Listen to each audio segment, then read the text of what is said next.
একটা নিম্নচাপের ধাক্কা কাটিয়ে কিছুটা হলো বন্যা পরিস্থিতি স্বাভাবিক হওয়ার মুখে ফের নিম্নচাপের ভূগঠে লাগাতার বৃষ্টিপাত শুরু হয়েছে এবং এখনো পর্যন্ত আপনারা জানেন দক্ষিণবঙ্গের একাধিক জেলা এখনো পর্যন্ত জলের তলায় রয়েছে। মাস্কট স্পিন কন্ট্রোল ল্যাবের পরীক্ষায় এটি প্রমাণিত। কেয়াসেট আলোপেক্স পেন্টা অ্যাক্টিভ নতুন চুল গজাতে সাহায্য করে, চুল পড়া বন্ধ করে। Keya Seth Alopex penta active 10 hair fall প্রবলেমের একমাত্র সলিউশন। বিভিন্ন এলাকা থেকে মানুষজন তারা এখনো পর্যন্ত গৃহহীন, অর্থাৎ তারা বাড়িতে থাকতে পারছেন না। যে ছবিটা এই মুহূর্তে আপনাদের সামনে আমরা তুলে ধরছি, দেখুন একেবারে এক্সক্লুসিভ সেই ছবি দেখতে পাচ্ছেন, যেখানে এখনো পর্যন্ত জল রয়েছে। একতলা বাড়ি সম্পূর্ণভাবে জলের তলায়। যদিও পরিস্থিতির কিছুটা হলেও উন্নতি হয়েছে এমনটাই জানা যাচ্ছে, কিন্তু সম্পূর্ণভাবে যে পরিস্থিতির উন্নতি হয়েছে বা সম্ভব হয়েছে তা কিন্তু সম্ভব নয়। আমাদের তিন প্রতিনিধি এই মুহূর্তে আমাদের সঙ্গে রয়েছে, একেবারে সরাসরি তাদের সঙ্গে কথা বলবো। আমাদের সঙ্গে রয়েছেন সুদীপ্ত, আমাদের সঙ্গে রয়েছে স্বর্ণেন্দু এবং সৌরভ। আমি প্রথমে সুদীপ্ত তোমার কাছে আসি, পরিস্থিতি এই মুহূর্তে ঠিক কোন জায়গায় রয়েছে? আরো একটা ভ্রুকুটি, আবারও বৃষ্টিপাত শুরু হয়েছে।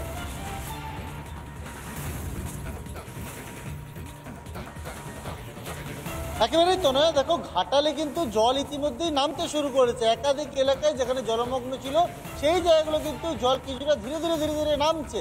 কিন্তু আমরা দেখছি যে এর মধ্যে কিন্তু নিম্নচাপের ভ্রুকুটি সকাল থেকে তো প্রবল বৃষ্টিপাত হচ্ছে পশ্চিম মেদিনীপুর সহ দক্ষিণবঙ্গের একাধিক জেলায়। সেই জায়গায় কিন্তু জল বাড়লে আরও একটা বন্যার কিন্তু পরিস্থিতি তৈরি হতে পারে। আমি এই মুহূর্তে অ্যানিকেট ড্যামে রয়েছে, আমি দেখাবো কংসাবতীর কি ভয়াবহ চিত্র তুমি দেখতে পাচ্ছ। ইতিমধ্যেই কিন্তু অ্যানিকেট ড্যাম থেকে ধীরে ধীরে জল ছাড়াচ্ছে।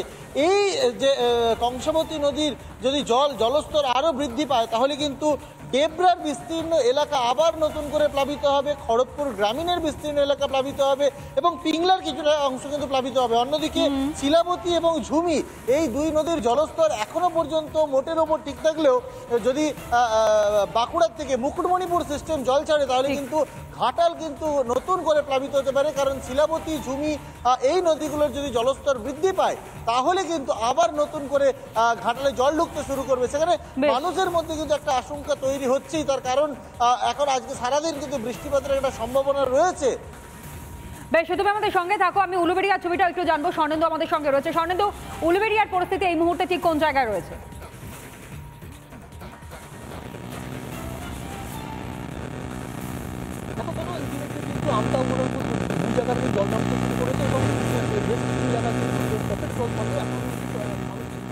বেশ, আমি স্বর্ণেন্দুর সঙ্গে কথা বলবার চেষ্টা করবো, কিন্তু কিছু একটা সমস্যা হচ্ছে যান্ত্রিক গোলযোগের কারণে। সৌরভের কাছ থেকে এই মুহূর্তে পরিস্থিতি জানি। সৌরভ, বৃষ্টি, তুমি দাঁড়িয়ে রয়েছো খানাকুলে, কিন্তু এই খানাকুলেই দেখেছিলাম আমরা দোতলা বাড়ি ভেঙে পড়েছিল, হুড়মুড়িয়ে জলের তোরে ভেসে গিয়েছিল। এই মুহূর্তে পরিস্থিতি কি কিছুটা হলেও নর্মালাইজ করা সম্ভব হয়েছে, স্বাভাবিক হয়েছে কি?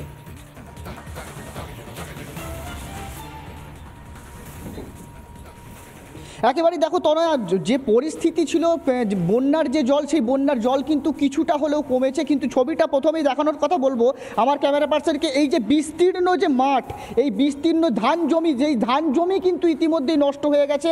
জল কিছুটা কমলেও যদিও যদি সম্ভব হয় বোঝানোর চেষ্টা করবো যে একদম দূরে কিন্তু এখনও বন্যার জল, সেই বন্যার জল লক্ষ্য করা যাচ্ছে। কিন্তু সামনে যে জল ধান জমি, সেই ধান জমি কিন্তু ইতিমধ্যেই নষ্ট হয়ে গেছে এবং বিস্তীর্ণ যে এলাকা, সেই বিস্তীর্ণ এলাকার ধান জমি কিন্তু এভাবেই নষ্ট হয়ে গেছে। কথা বলার চেষ্টা করবো যে তারপর যে নতুন করে যে নিম্নচাপ এবং রাতভর বৃষ্টি এবং সকাল থেকেও দফায় দফায় বৃষ্টি শুরু হয়েছে, এতে করে কিন্তু আশঙ্কার মেঘ তৈরি হচ্ছে এলাকার যারা বাসিন্দারা রয়েছে তাদের। একটু কথা বলার চেষ্টা করবো এখানে যারা রয়েছেন। আবার নতুন করে হচ্ছে যে নিম্নচাপ আসছে, আপনাদের তো এইমাত্র বন্যা কাটলো বা বন্যা চলছে, কি পরিস্থিতি হবে এভাবে? দেখুন, বর্তমান ডিবিসি যেভাবে জল ছেড়েছিল কিছুদিন আগে, তাতে করে আমাদের খানাকুল প্রত্যন্ত এলাকা, নিচু এলাকা এবং আমার চাষিবাসী এলাকা কিছুদিন আগে যে বন্যা হলো তাতে করে চাষের সব জিনিস শেষ হয়ে গেছে। চাষি এলাকা মানে চাষের সব জিনিস শেষ, মানে সব একদম নষ্ট হয়ে গেছে। বন্যা এখনও পর্যন্ত শেষ হয়নি, বন্যা এখনও কিছুটা রয়েছে। তারপরে গতকাল থেকে যেভাবে প্রাকৃতিক দুর্যোগ, যেভাবে বৃষ্টি, তাতে করে আর আমাদের বাঁচার তাগিদ মনে হয় নেই আর। এই অবস্থায় অত্যন্ত এলাকায় আমাদের যে বর্তমান সরকার আছে, সরকারের কাছে আমরা কিছুটা ত্রাণ এবং পানীয় জলের আমরা সাহায্য চাই, কিন্তু তাতে করে আমরা সেই পরিষেবাটা এখানে পর্যন্ত পাইনি আমরা। এরপরে নতুন করে আবার যদি বৃষ্টি আছে আবার তো বন্যা আসবে। হ্যাঁ, বন্যা আসবে, তাতে করে আমরা শেষ হয়েছে একদম তলিয়ে যাবো আমরা জলের সঙ্গে। বর্তমান যে বিধায়ক আছে যিনি টুকটাক তবু ত্রাণ দিচ্ছেন, সরকার থেকে আমরা কোনোভাবে হেল্প পাচ্ছি না। এরপর যদি বন্যা আসে আমরা পুরো শেষ, খানাকুলবাসী শেষ। একেবারেই দেখো তনয়, যেমনটা তুমি শুনতে পাচ্ছ, যেমনটা ক্ষোভ রয়েছে এলাকায় যে যদি এর পরে বন্যা আসে তাহলে কিন্তু যে পরিস্থিতি হবে তা ভয়াবহ পরিস্থিতি হবে, মানুষকে ভেসে যেতে হতে পারে। কারণ একদিকে যেমন নদী বাঁধ, সেই নদী বাঁধগুলি এই মুহূর্তে ভেঙে পড়ে অরক্ষিত রয়েছে, সুতরাং যদি নতুন করে জল ছাড়া হয় তাহলে সেই জল কিন্তু সরাসরি খানাকুল সহ আরামবাগের যে বিস্তীর্ণ এলাকা সেই নদী দিয়ে কিন্তু জলগুলো গ্রামে প্রবেশ করবে এবং তারপরে এই পরিস্থিতিতে যখন নজর রাখো প্রত্যেককে। আপাতত ধন্যবাদ জানাই। এবং বন্যার পরিস্থিতি কি রয়েছে এই মুহূর্তে, কতটা সমস্যার মধ্যে সেখানকার মানুষজন রয়েছেন এবং আবারও যে বৃষ্টি হচ্ছে তাতে কতটা সমস্যা হতে পারে, সমস্তটাই আপনাদের সামনে তুলে ধরলাম আমাদের প্রতিনিধিদের মধ্য দিয়ে। একে একে সিজিও কমপ্লেক্সে ডাক পড়ছে উত্তরবঙ্গ লবির চিকিৎসকেদের।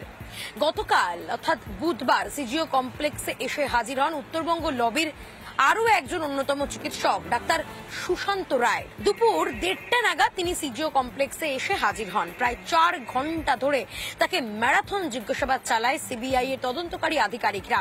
সিবিআই এর স্পেশাল ক্রাইম ব্রাঞ্চ তাকে ডেকে পাঠিয়েছিলেন বলে সূত্রের খবর। ইতিমধ্যেই অভয়া খুন এবং ধর্ষণ মামলায় উত্তরবঙ্গ লবির ডাক্তার সুশান্ত রায়কে ডেকে পাঠানো হয়েছিল। এর আগে আমরা দেখেছি বিভিন্ন সময় অভিক দে, বিরূপাক্ষ, সৌরভ পালকে ডেকে পাঠানো হয়েছে, কিন্তু এরপর নাম জড়ালো সুশান্ত রায়েরও। উত্তরবঙ্গে লবির এই অন্যতম চিকিৎসক থ্রেট কালচারেরও অন্যতম পুরোধা বলে মনে করা হয়। সিবিআই তদন্তকারী আধিকারিকরা তাকে প্রায় 4 ঘন্টা ধরে ম্যারাথন জিজ্ঞাসাবাদ করেছেন অভয়া খুন এবং ধর্ষণের মামলাতে। এমনকি 9 আগস্ট আরজি করে উপস্থিত ছিলেন এই সুশান্ত রায়। ক্যামেরায় মোহিত শেঠের সঙ্গে লীনা ভট্টাচার্যের রিপোর্ট, রিপাবলিক বাংলা। অভয়াকাণ্ডে এফআইআর এ বদল হয়েছে কি? টালা থানাতেই বদল করা হয় এফআইআর কপি। টালা থানাতেই হয়েছে সেই তথ্য বদল, পরিবর্তন করা হয়েছে একাধিক নথিও আদালতে, এমনটাই দাবি সিবিআই এর। আরও একবার জানাই, সিবিআই প্রথম থেকেই জানিয়েছে যে এভিডেন্স ট্যাম্পারিং হয়েছে এবং তার মধ্যে অন্যতম এই এফআইআর কপি। যে এফআইআর কপিও নাকি বদল করা হয়েছে, অর্থাৎ অভিযোগপত্র তাতেও বদল করা হয়েছে। কিন্তু কি উদ্দেশ্যে, কি কারণে, অভিযোগপত্রে কি লিপিবদ্ধ করা ছিল যে কারণের জন্য বদল করতে হয়েছিল, সমস্ত বিষয়টা নিয়ে আরও লেটেস্ট আপডেট এই মুহূর্তে আমরা জানবার চেষ্টা করবো। কিন্তু তার আগে আরও একবার আপনাদেরকে জানাই, অভয়াকাণ্ডে হয়েছে এফআইআর এ বদল। টালা থানাতেই বদল করা হয় কি এফআইআর এর কপি? টালা থানাতেই হয়েছে তথ্য বদল, এমনকি পরিবর্তন করা হয়েছে একাধিক নথিও আদালতে, এমনটাই দাবি সিবিআই এর। সুকান্ত মজুমদার রাজ্য বিজেপি সভাপতির মন্তব্য শোনাই।